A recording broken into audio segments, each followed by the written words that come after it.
Hello friends, welcome to our channel fly high learning. Friends, हम लोग इस discussion में मॉडर्न इंडियन हिस्ट्री के लेक्चर को कवर कर रहे हैं एमसीक्यू के फॉर्मेट में।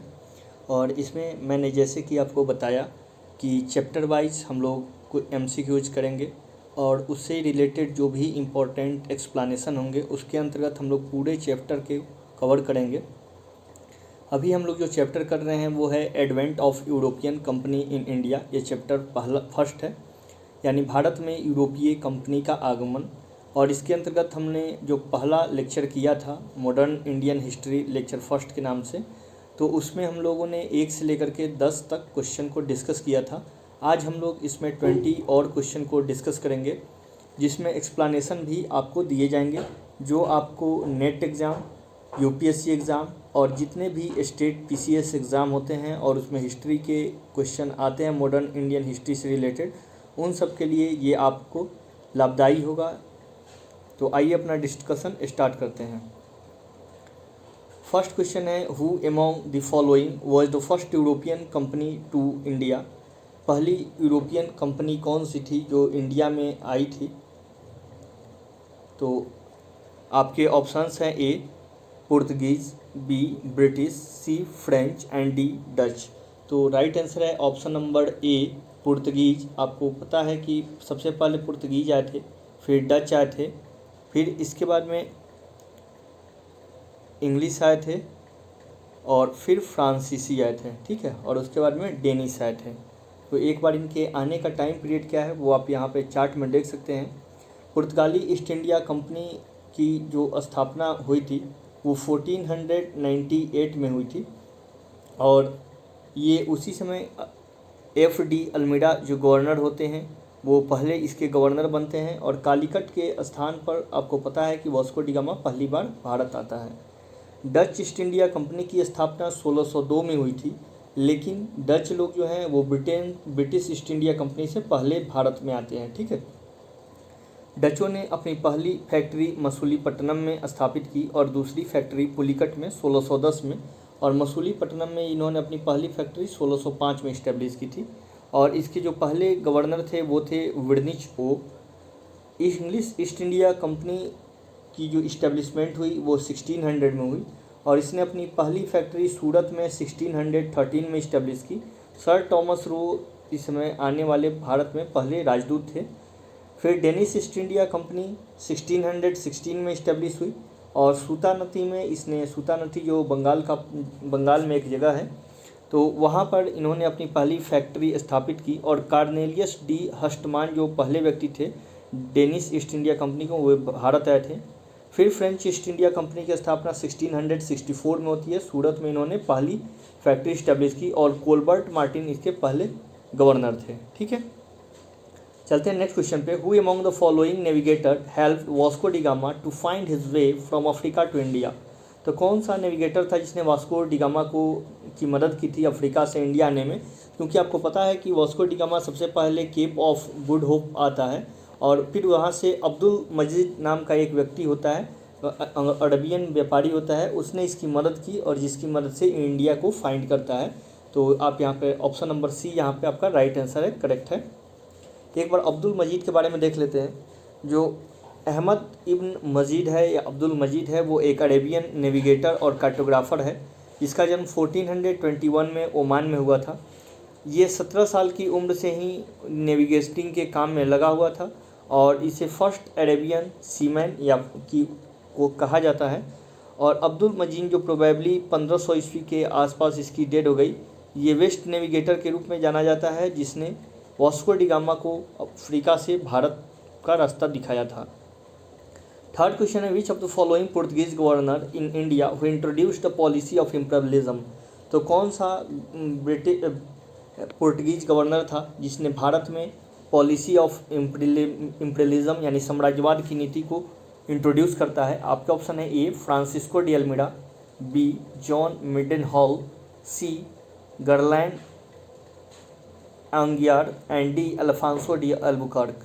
राइट आंसर है option number D Afonso de Albuquerque को, यानी फ्रांसिस्को डी अल्मीडा पहला गवर्नर तो जरूर था, लेकिन अल्फांसो दी अल्बुकर्क को वास्तविक संस्थापक माना जाता है भारत में पुर्तगीज साम्राज्य का, ठीक है।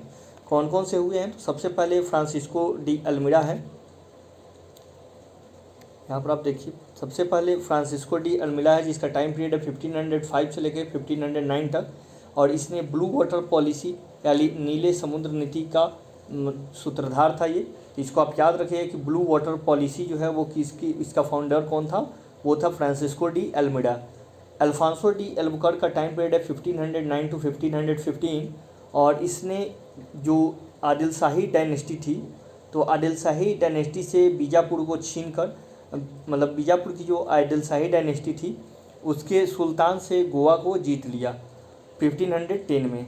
और इसके बाद बनते हैं निन्ना डी कुन्हा, जो 1529 से लेकर के 38 तक रहते हैं। इसके बीच में एक दो और होते हैं, लेकिन ये इम्पॉर्टेंट है क्योंकि इन्होंने 1530 में यानी 1530 ईस्वी में गोवा को एक कैपिटल के रूप में इस्टेब्लिश करते हैं, और कार्टेज आर्मेडा काफिला व्यवस्था जो थी, यानी जिसमें परमिट लेना पड़ता था किसी भी व्यक्ति को समुद्री व्यापार के लिए पुर्तगालियों से, तो इस सिस्टम का जो फाउंडर था वो था निनो डी कुन्हा। तो इसको भी आप याद रखिएगा।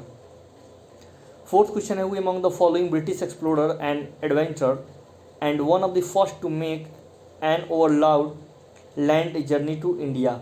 तो कौन सा ब्रिटिश एक्सप्लोरर था जो भारत में पहली बार यात्रा करता है? Your options are A Francis Day, B John Mildenhall, C Gerald Aungier and D Captain Hawkins.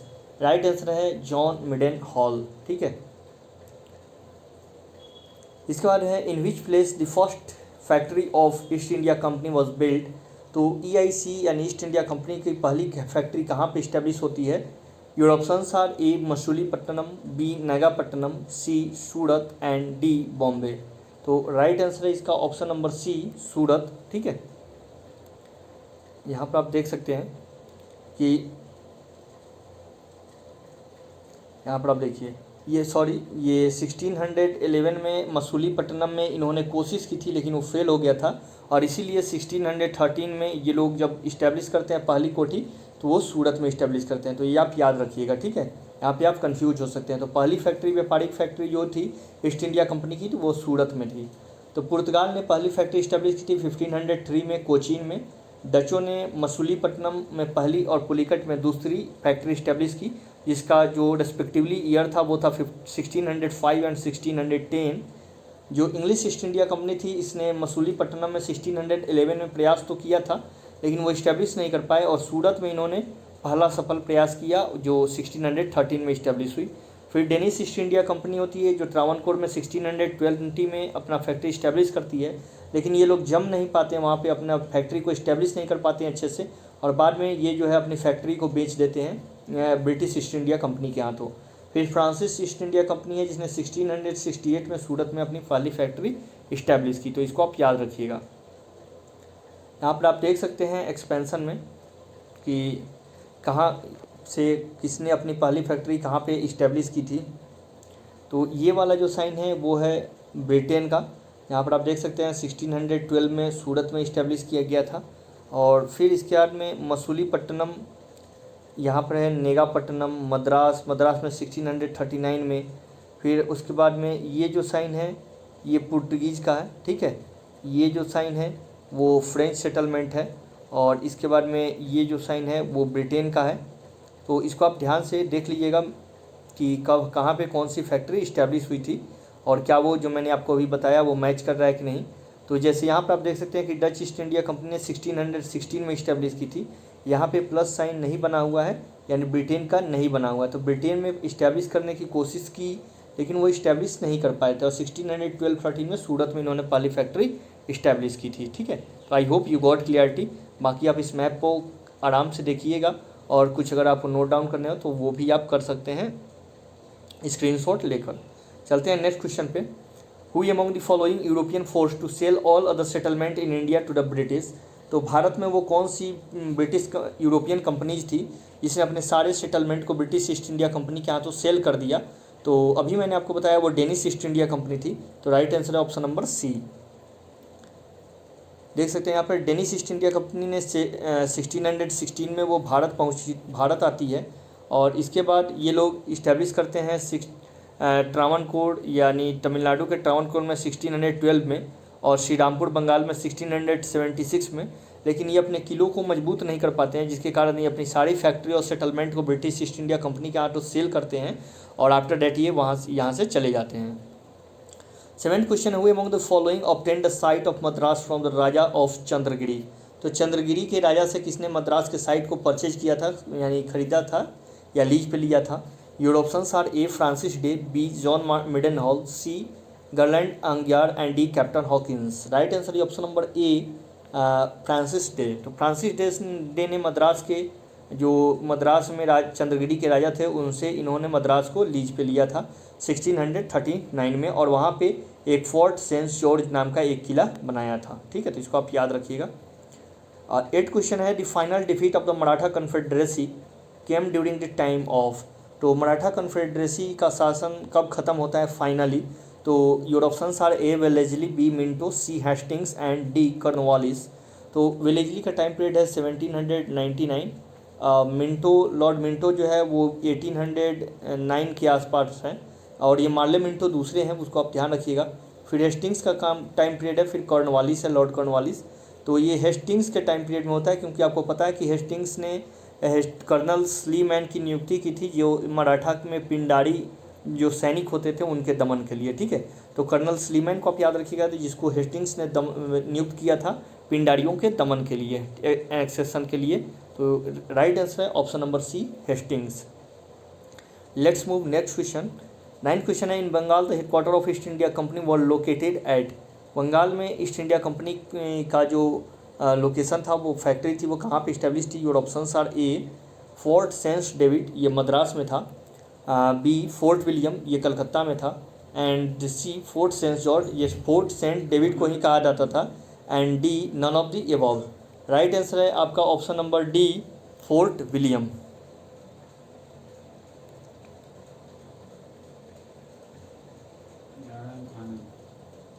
इसके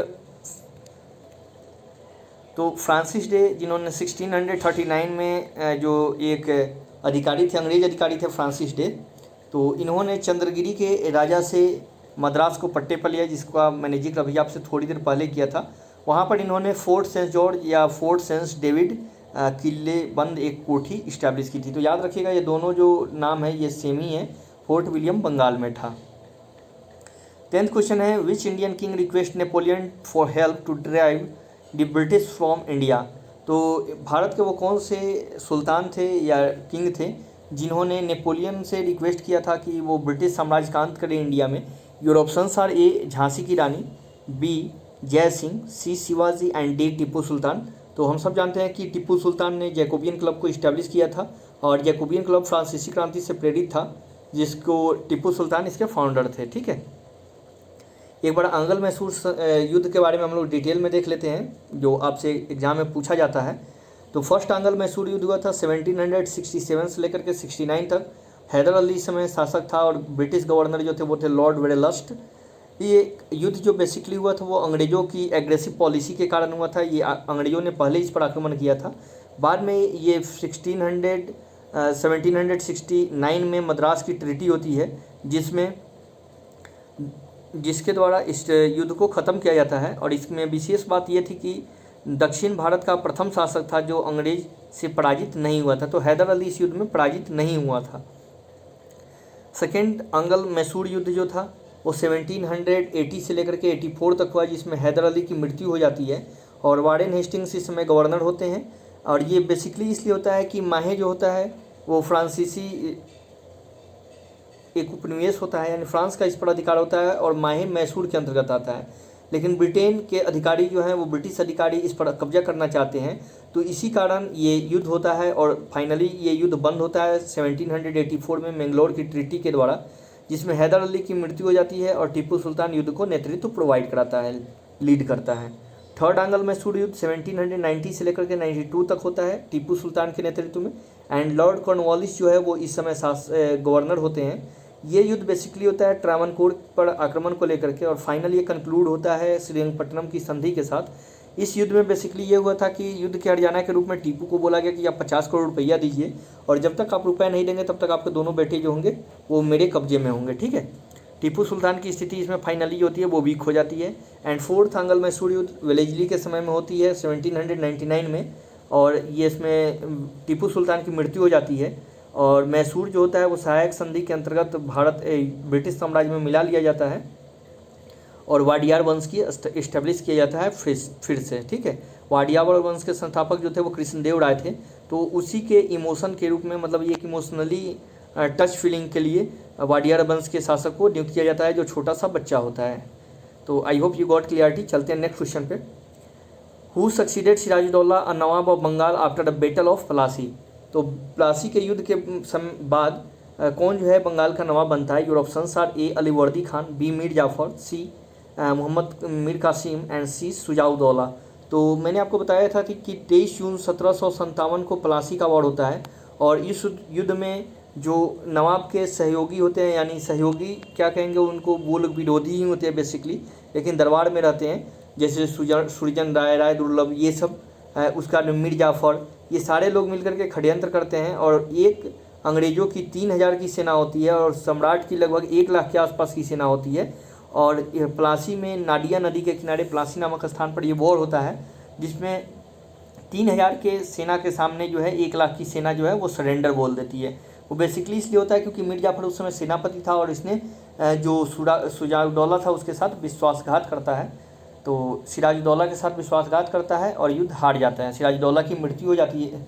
सिराजुद्दौला की इस समय ये भाग के चला जाता है।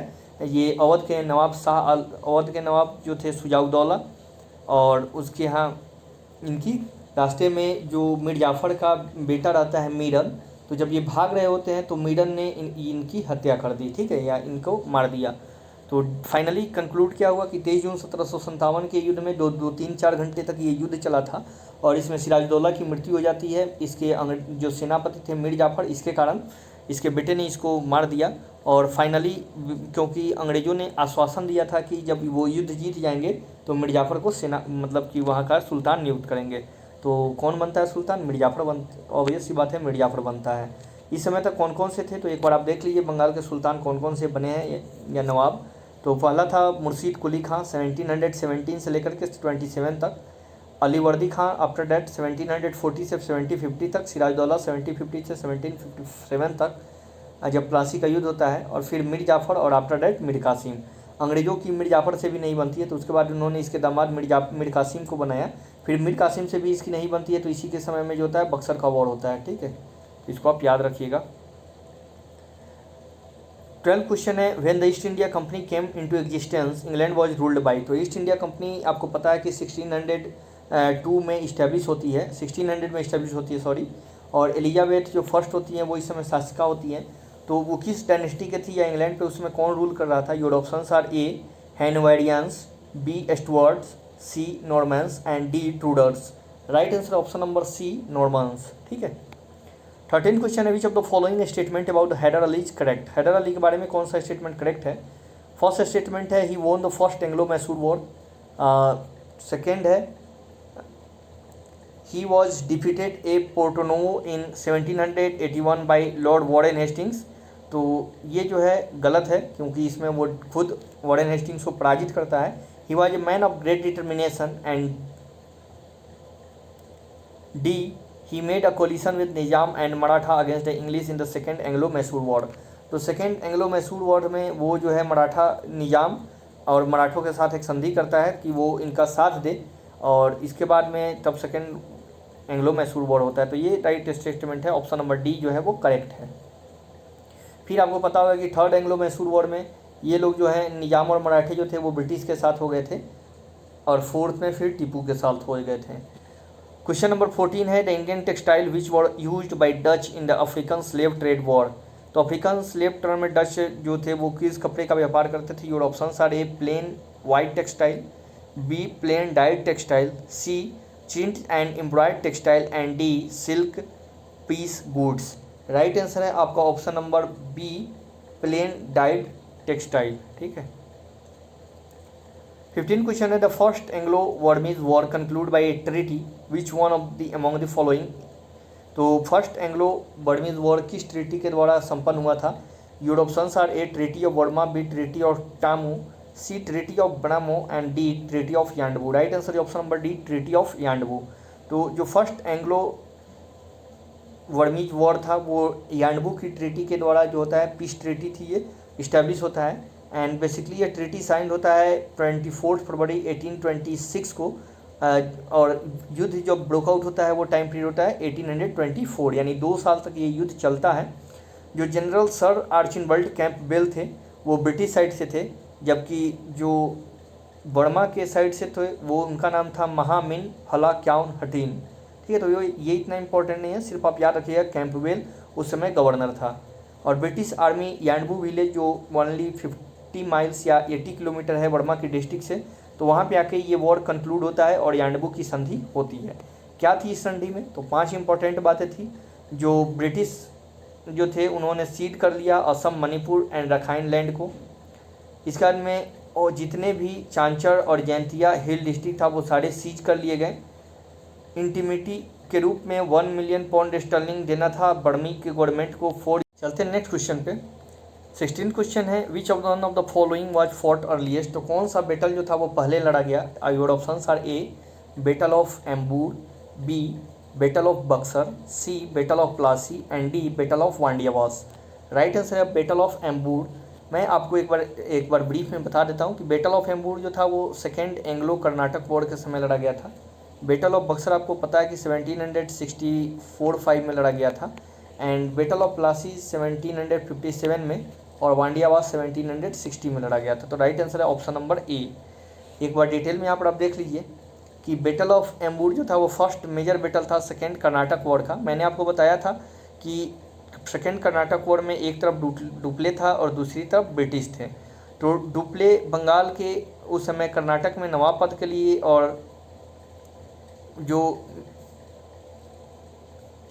नवाब पद के जो 2 दावेदार थे उनको लेकर के बेसिकली इनमें बहस चल रही थी। तो एक तरफ चंदा साहब थे, दूसरी तरफ अनवरुद्दीन था, और एक और मुजफ्फर जंग थे, दूसरी ओर नासिर जंग था। ठीक है, तो ब्रिटिश अनवरुद्दीन और नासिर जंग सपोर्ट करते थे, और डुप्ले जो था वो चंदा साहब और जो मुजफ्फर जंग थे उसको सपोर्ट करते थे। तो फाइनली हुआ क्या कि सेकेंड जो बैटल हुआ एम्बूर में, तो ये मुजफ्फर जंग द्वारा शुरू किया गया और डुप्ले ने इसमें चंदा साहब का साथ दिया, जिसमें फाइनली मुजफ्फर जो जंग थे उनकी मृत्यु हो जाती है, और निज़ाम के रूप में जो हैदराबाद का निज़ाम था उसके रूप में नासिर जंग को इस्टेब्लिश किया जाता है, और कर्नाटक के नवाब के रूप में चंदा साहब को। तो इसीलिए ये वॉर लड़ा गया था। इसके बाद है बक्सर का वॉर। तो बक्सर का वॉर आपको पता है कि 1765 में हुआ था, और ये इलाहाबाद की संधि के द्वारा ख़त्म हुआ। तो बक्सर के वॉर में आप एक इम्पॉर्टेंट बात याद रखिएगा कि हेक्टर मुनरो जो था वो ब्रिटिश सेनापति था, और इसमें शाह आलम द्वितीय जो मुग़ल सम्राट थे, अवध के नवाब शुजा-उद-दौला और बंगाल के नवाब मीर कासिम, इन तीनों की सम्मिलित सेना को पराजित किया था ब्रिटिश ईस्ट इंडिया कंपनी ने।